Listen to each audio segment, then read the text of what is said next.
Alexandre Combralier. Exactement. C'était un soir d'octobre et Monsieur Guillaume était à sa table de chevet. Il avait du mal encore à voir ce qui était écrit. Il était tard, il n'était pas très bien éveillé et puis pour tout dire, son livre l'ennuyait. Alors il vit quelques mots écrits épars et, autant dire, l'ennui s'explique vite puisqu'il lisait un livre de latin.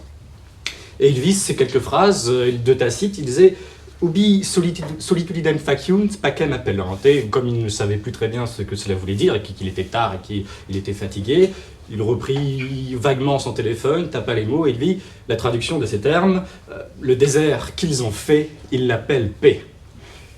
Alors, M. Guillaume se dit, ma foi, c'est une phrase d'un Romain écrit à l'apogée de l'Empire romain.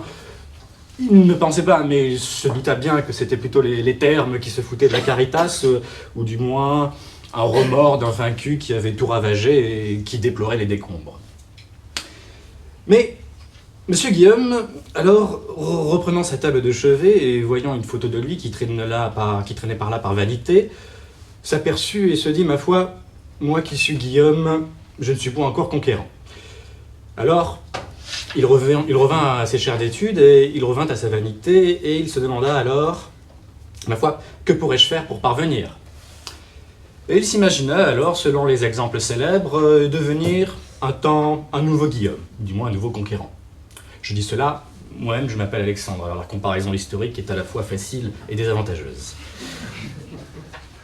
Alors il reprit le cours de ses pensées et il se vit en conquérant, il se vit soudain ravageant les plaines avec ses destriers, terrorisant la population, et puis ce qu'il fallait avoir et ce qu'il avait dans ses pensées, je vous rappelle qu'il était aussi tard et mal réveillé, il s'imagina roi, poser ses sceaux quelque part, se vit prince dans l'endroit et vit même sa tête au dos d'une médaille.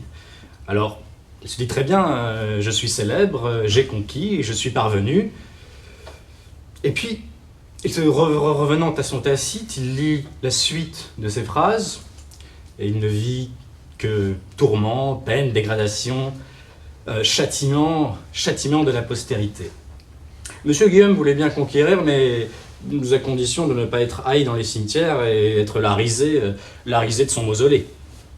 Alors, il revint à ses pensées, il se dit « Je veux bien conquérir, mais je veux aussi conquérir la postérité. » Alors, il se souvint bien, lui qui était vaniteux, que la postérité n'était bonne que pour les asticots, mais ma foi, les asticots, ça reste le jugement de l'humanité.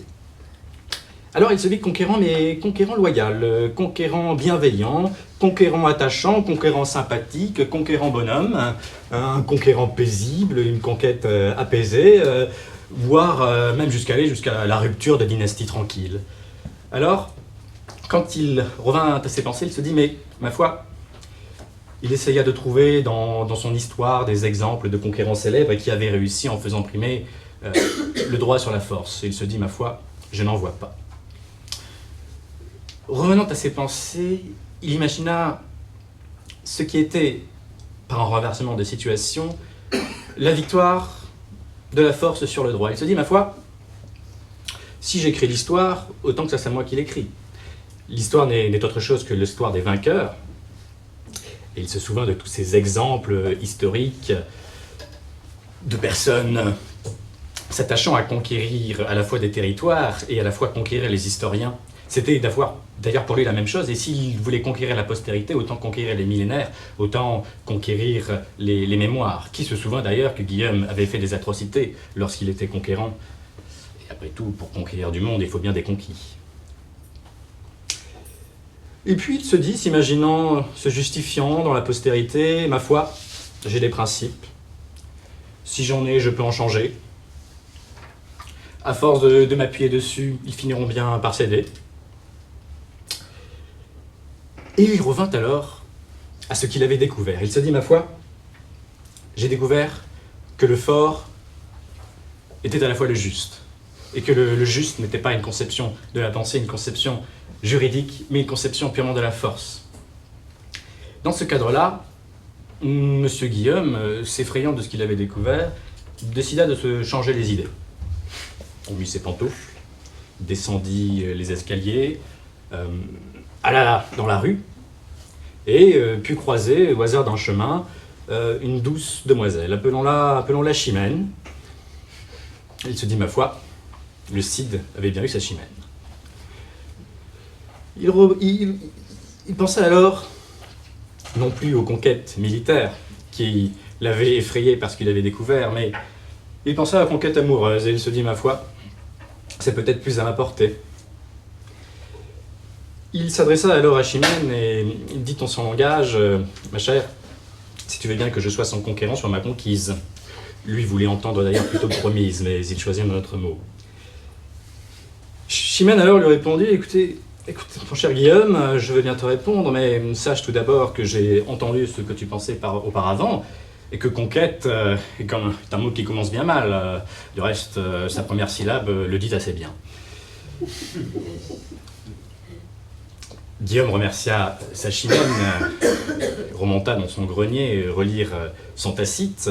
Il chercha vainement des histoires d'amour, mais il ne vit après tout que des princes assassinés par des princesses qui voulaient elles-mêmes se remarier avec les princes qu'elles avaient croisés lors des bals précédents. Il se dit, ma foi, après tout, je veux bien conquérir, mais si le conquérant est toujours le conquis, je ne veux pas risquer ma postérité au risque de paraître à la fois vaincu par l'histoire et vaincu par ceux qui l'ont faite. Guillaume alors, revenant à ce qu'il avait découvert, se dit, ma foi, conquête, si la conquête peut être à la fois immature et n'être immortelle qu'au prix de la déploration de la postérité, là n'est peut-être pas l'essentiel. Ce que Guillaume avait en ce jour alors découvert, c'était une chose qui le dépassait. La raison pour laquelle les sociétés se maintenaient, la raison pour laquelle il y avait toujours un ordre social. Il s'imagina alors la situation, si la conquête devait être immorale, chacun pouvait alors être libre de conquérir son voisin et de fixer sa propre moralité selon la force de ses bataillons. Guillaume revint à ses pensées et il s'était assoupi et en même temps il était plus que jamais réveillé. Il avait découvert peut-être un des plus grands secrets de l'humanité, un des plus grands secrets de l'ordre social. Il se dit, si ce n'est pas le droit qui justifie la force, alors qu'est-ce qui justifiera le droit? Si la fin ne justifie pas les moyens, je veux bien. Si la fin justifie les moyens, qui justifiera la fin? Et il s'effraya alors, revint voir Chimène, et lorsque Chimène lui dit « As-tu trouvé la réponse pour toi? La conquête est-elle immorale ?» Guillaume lui fit un sourire complice, le sourire de celui qui avait su et qui ne voulait pas dire ce qu'il avait su par crainte de la contagion. Il dit « La conquête est morale, elle doit l'être. »